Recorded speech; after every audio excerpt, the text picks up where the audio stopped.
Прв работен ден за папата Лав 14, поглаварот на Римокатоличката црква ја одржа својата прва голема миса. Ја повика црквата да се спротистави на недостатокот на вера кај луѓето и предупреди дека многумина се вртат кон технологијата, парите, моќите и задоволството, наместо кон црквата.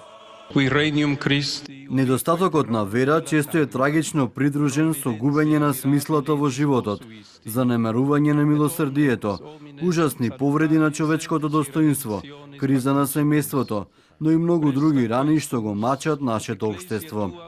Порака за успех до новиот папа, но и надеж дека ќе продолжи диалогот меѓу Истокот и Западот, испрати и Вселенскиот патриарх Вартоломеј, се надева дека новиот поглавар на Римокатоличката црква ќе работи на исполнување на универзалните идеали за слобода, еднаквост, правда и солидарност. Се сеќавам од она што го научи во Рим дека Лав 13 бил познат по своето социјално учење и општествениот придонес.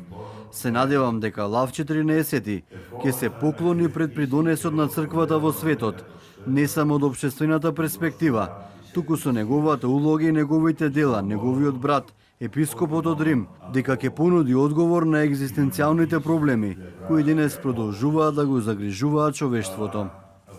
И голем број светски лидери му честитаа на ново избраниот папа Лав 14.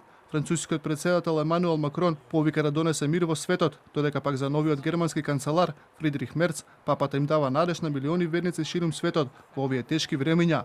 За Доналд Трамп голема чест представува тоа што тој е прв американски папа, додека пак шпанскиот премиер Педро Санчес се надава дека новоизбраниот папа ќе успее да придонесе за зајакнување на одбраната на човековите права.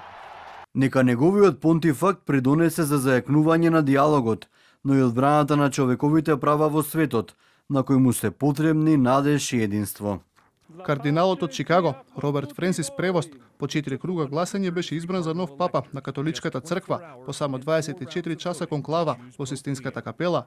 Познат по својот тивок стил и подршка за реформите на неговиот претходник Франциско, Превост се залага за социјална правда, еднаквост и поголема отвореност на црквата.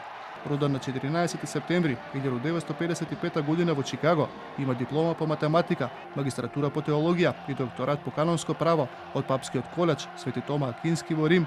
Како член на редот на августинците, тој е рекоположен за свештеник во 1982 година и поминал повеќе години на мисии во Перу, каде што служел и како епископ.